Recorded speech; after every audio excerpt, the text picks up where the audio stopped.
Hi everybody, Shelley Tillman with our next discussion post, and this week I'm going to be focusing somewhat on the prisoners of Dartmoor in England, a group of American sailors who were held captive as prisoners of war during the War of 1812.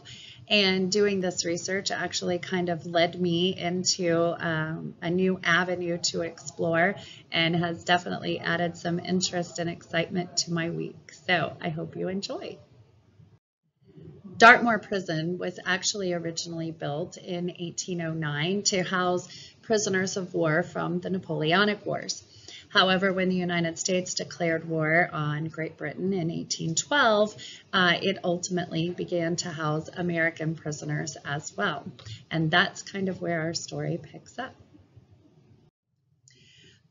So over 6,000 American sailors were held in Dartmoor Prison, and I began to do some research a little deeper into their experiences there and discovered that there were actually quite a few of them who kept journals and later published autobiographies, and it's one of those that I want us to focus on for this discussion.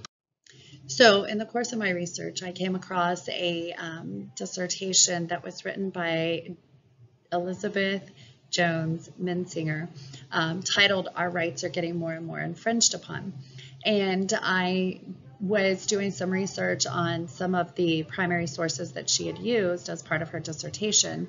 And one of those was written, or the credit was given, that the author was a man named Benjamin Waterhouse.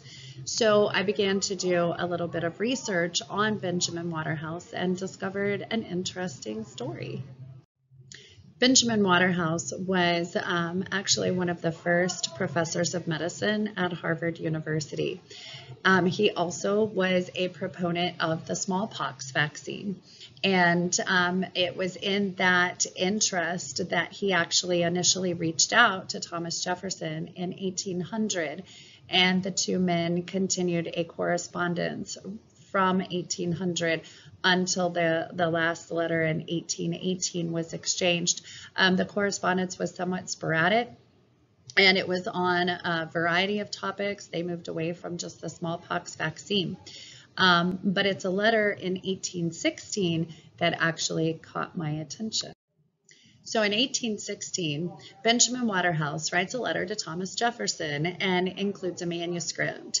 The manuscript has a very long title, but to shorten it, it's a journal from a young man from Massachusetts. And Waterhouse is very specific that he edited that work as a favor to an acquaintance, that he was not the author. In fact, he specifically says he did not write one line. He does later go back and add some edits to it, but at that point he had not. What's interesting is that historians cite Waterhouse as the author to this work.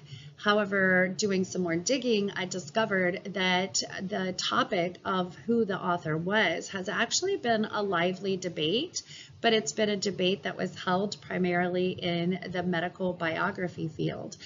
So I'm including several citations for those too. But some people argue that the true author was a man named Amos G. Babcock, and others actually don't agree. And there's been a pretty nice debate going on over that subject. So I'm kind of a mind that I think some historians ought to get involved in this debate and start figuring out just who the actual author was. So it's always fun to find a new thread and to be able to kind of follow it through to find its source. So that's my next project. So hope you enjoyed it.